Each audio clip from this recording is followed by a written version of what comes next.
Hello everyone, this is Suman Parashar and you are watching my channel Maths से।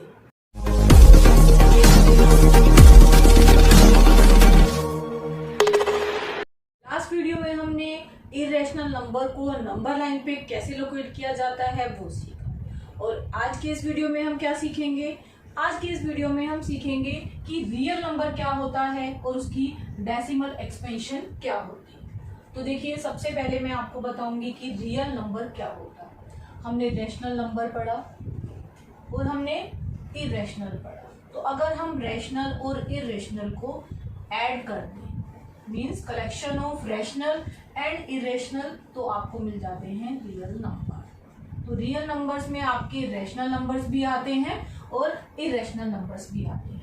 अब हम rational number को एक नए तरीके से डिफाइन करेंगे। अब तक हमने रैशनल नंबर को डिफाइन किया कि कोई भी नंबर जो p/q की फॉर्म में लिखा जा सकता है उसको हम रैशनल नंबर बोलते हैं।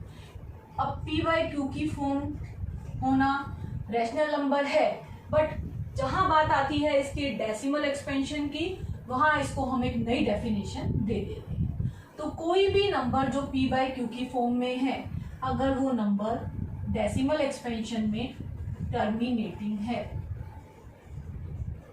तो वो रैशनल नंबर होगा। रैशनल नंबर टर्मिनेटिंग नंबर है।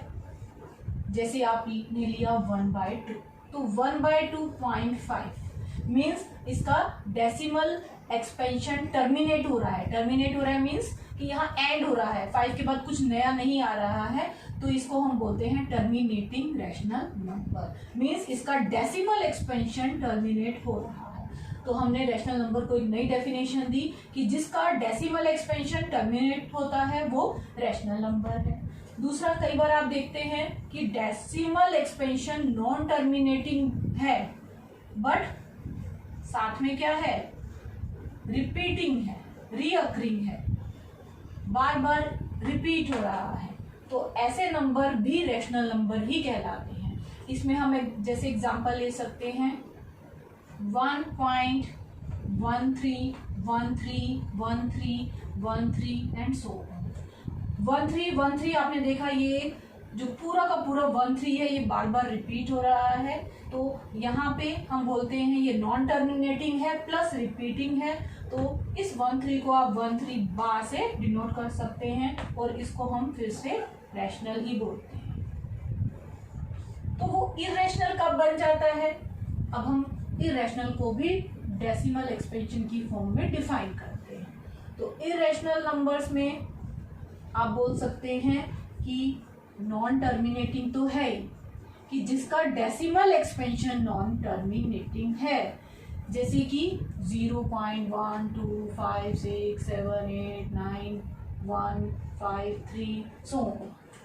तो ये नॉन टर्मिनेटिंग है, तो वो इरेशनल नंबर है। बट यहाँ पे भी नॉन टर्मिनेटिंग आ रहा है और यहाँ पे भी, तो आप इनका डिफरेंस कैसे करेंगे। तो उसके लिए हमने यहाँ पे साथ में एक नई चीज इंट्रोड्यूस की है। देखो, आप देख रहे हैं यहाँ कोई भी डिजिट 10 डेसिमल प्लेसेस तक रिपीट नहीं हो रही है। कोई कॉलम जैसे 1 2 5 6 है, 7 8 9, अगर ये पूरा का पूरा भी रिपीट हो जाता तो आप बोलते कि ये यहाँ पे रिपीटिंग है, रीअकरिंग है। पर यहाँ पे क्या है, नॉन टर्मिनेटिंग के साथ जो दूसरा वर्ड है वो है नॉन रिपीटिंग या नॉन रीअकरिंग। रीअकर नहीं होता है जिसका डेसिमल एक्सपेंशन, ऐसे नंबर को इरेशनल नंबर बोलते हैं। जैसे हमने √2 का किया था 1.41 एंड सो ऑन। वहाँ पे कुछ भी आपको ऐसा नहीं मिलेगा आगे 10 डेसिमल प्लेसेस तक कि वो रिपीट हो रहा हो सकता है 10 के बाद हो, पर हम यहाँ 10 तक की एक लिमिट लगा देते हैं, उसको इरेशनल डिफाइन करने के लिए। इसीलिए इरेशनल नंबर में आप सिर्फ 10 प्लेसेस ऑफ डेसिमल तक ही देखेंगे। तो ऐसे आप बहुत सारे एग्जाम्पल ले सकते हैं। अभी हमने √3, √5, पाई हमने सब डिस्कस किया है कि ये सारे इरेशनल में आते हैं। तो यहाँ हमने आज क्या सीखा है कि रैशनल नंबर और इरेशनल नंबर को हम डेसिमल फॉर्म में कैसे रिप्रेजेंट कर सकते हैं।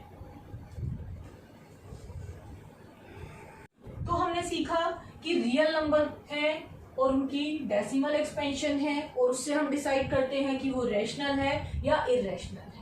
कैसे हमने डिसाइड किया, अगर वो टर्मिनेट हो रही है तो वो रैशनल है, और अगर वो टर्मिनेट नहीं हो रही है बट रीअकरिंग है तो वो रैशनल है। यहाँ पे देखिए ये टर्मिनेट हो रहा है डेसिमल एक्सपेंशन, तो ये रैशनल है। आपसे पूछा गया है रैशनल है, आप बोलेंगे यस। कैसे रैशनल है, रैशनल की डेफिनेशन क्या होती है कि उसको p/q फॉर्म में लिखा जा सकता है। तो क्या 3.142678 को आप p/q फॉर्म में लिख सकते हैं? हाँ, आप लिख सकते हैं 3142678 डिवाइडेड बाय जितने डेसिमल के बाद डिजिट्स होती हैं उतने आपको जीरोस लगाने हैं। तो यहाँ 6 डिजिट्स है तो आपको 6 जीरो लगानी है। तो ये हो गया p/q फॉर्म। आप चाहे तो इसको लोएस्ट फॉर्म में चेंज भी कर सकते हैं। इसी तरह से आपका सेकंड क्वेश्चन है 0.6 बार क्या रैशनल है? आप बोल रहे हैं yes by the definition of rational number, क्योंकि यहाँ पे नॉन टर्मिनेटिंग है, नॉन टर्मिनेटिंग है 6666 बट रिपीटिंग है, 6 रिपीट हो रहा है बार बार, तो ये रैशनल है। इसी तरह से ये भी रैशनल है, यहाँ पे पूरा 27 रिपीट हो रहा है 2727, तो ये भी रैशनल है क्योंकि टर्मिनेटिंग नहीं है बट रिपीटिंग है। यहाँ भी 0.4777 रिपीट हो रहा है, तो ये भी नॉन टर्मिनेटिंग है बट रिपीटिंग है, रीअकरिंग है, तो यहाँ भी ये है। बट जैसे हमने यहाँ इजीली इसको p/q फॉर्म में कन्वर्ट कर दिया, क्या आप इसको भी p/q फॉर्म में लिख सकते हैं, इनको भी लिख सकते हैं, तो वो हम कैसे लिखेंगे वो मैं आपको सिखाने जा रही हूँ। तो सबसे पहले हम लेते हैं 0.6666, तो इसको हम x मान लेते हैं। अब आपका जो भी डिजिट रिपीट हो रहा है आप देखेंगे वो 1 है या 2 है, यहाँ एक ही डिजिट रिपीट हो रहा है, तो इसीलिए आप इसको 10 से मल्टीप्लाई करेंगे। तो इस इक्वेशन को आप 1 मान लीजिए, x को आप 10 से मल्टीप्लाई करेंगे। कैसे हमने डिसाइड किया कि एक ही डिजिट रिपीट हो रही है तो एक ही 0 1 के साथ लेनी है। जब आप इसको 10 से मल्टीप्लाई करते हैं तो ये पहला वाला जो 6 है वो यहाँ शिफ्ट हो जाता है, तो 6 पॉइंट, बाकी 6 तो है 6, इसको हम 2 मान लेते हैं। अगर हम इन दोनों को सब्ट्रैक्ट करते हैं मीन्स 10x में से x को सब्ट्रैक्ट करते हैं 1 फ्रॉम 2, तो देखिए लेफ्ट साइड में आपको मिलता है 10x माइनस एक्स और राइट में मिलता है 6.666 सो ऑन, माइनस में 0.666 सो ऑन। 10 माइनस एक्स आपको 9x मिल जाता है, और यहाँ अगर आप देखेंगे देखिए ये पूरा 6 सब कैंसिल हो जाते हैं, यहाँ 0 0 0 बचता है और यहाँ बचता है 6, तो 9x आपको मिला 6 के इक्वल, तो x मिलता है 6/9। 6/9 को आप लोएस्ट फॉर्म में चेंज कर सकते हैं, तो 2/3 ये आ गई p/q फॉर्म। मीन्स 0.66666 मतलब 6 बार 2/3 के इक्वल हम लिख सकते हैं। मीन्स इसको p/q फॉर्म में हमने चेंज कर दिया। अब हम लेते हैं इसका सेकंड क्वेश्चन 1.27 बार। अगर ये बार 1.27 के ऊपर है तो फिर से आप इसको x कंसीडर कीजिए। यहाँ पे देखिए रिपीटिंग डिजिट्स 2 हैं, तो हम इसको अब 10 से नहीं 100 से मल्टीप्लाई करेंगे। तो आप फर्स्ट इक्वेशन को 100 से मल्टीप्लाई करेंगे। 100 से मल्टीप्लाई करने का क्या मतलब है, वहाँ हमने 10 से किया था तो आपकी एक डिजिट यहाँ शिफ्ट हो गई थी, जैसे 6 यहाँ आ गया था। 100 से करेंगे तो ये पूरा 27 यहाँ शिफ्ट हो जाएगा 1 के साथ, बाकी वही 27 बार। आप इसको ऐसे भी लिख सकते हैं 27 बार की जगह 27 27 27, यहाँ भी 27 27 27, बाकी स्टेप सेम रहेगी। नेक्स्ट स्टेप में आप सब्ट्रैक्ट करेंगे 2 माइनस 1, 100 माइनस एक्स, और यहाँ आपको मिलता है 127.27 बार माइनस 1.27 बार। यहाँ आपको क्या मिला, 100 में से 1 गए 99x, और यहाँ 127 में से 1 माइनस होगा क्योंकि डेसिमल के बाद वाला 0 हो जाता है, तो आपको 126 मिला। तो x आपको मिला 126/99। ये आपका 3 पे जा रहा है तो आप इसको लिख सकते हैं। फिर से अगर आपको लग रहा है ये जा रहा है 3 से तो आप फिर से काट सकते हैं। तो देखिए अभी लोएस्ट फॉर्म आ गई, तो x 14/11 means p P by Q form. It means हमने इसको P by Q फॉर्म में चेंज किया तो ये रैशनल है। अब हम लेते हैं एक और पार्ट, वो है 0.47 बार। यहाँ आपका बार 7 के ऊपर है, या यहाँ प्रॉब्लम क्रिएट कर रहा है। तो सबसे पहले हम इस 4 को यहाँ शिफ्ट कर लेते हैं, क्योंकि जो बार वाला है सिर्फ वही डेसिमल के बाद हमें चाहिए, जैसे बाकी क्वेश्चन में था डेसिमल के बाद पूरा बार वाला नंबर था। यहाँ बार हमारा 7 के ऊपर है बट 4 हमें नहीं चाहिए, तो यहाँ मैं एक स्टेप एक्स्ट्रा करती हूँ कि इस 4 को यहाँ शिफ्ट करती हूँ, सिंगल डिजिट है 10 से मल्टीप्लाई करना, तो ये क्या हो जाएगा 4.7 बार। अब हम इसको अपनी फर्स्ट इक्वेशन कंसीडर करते हैं।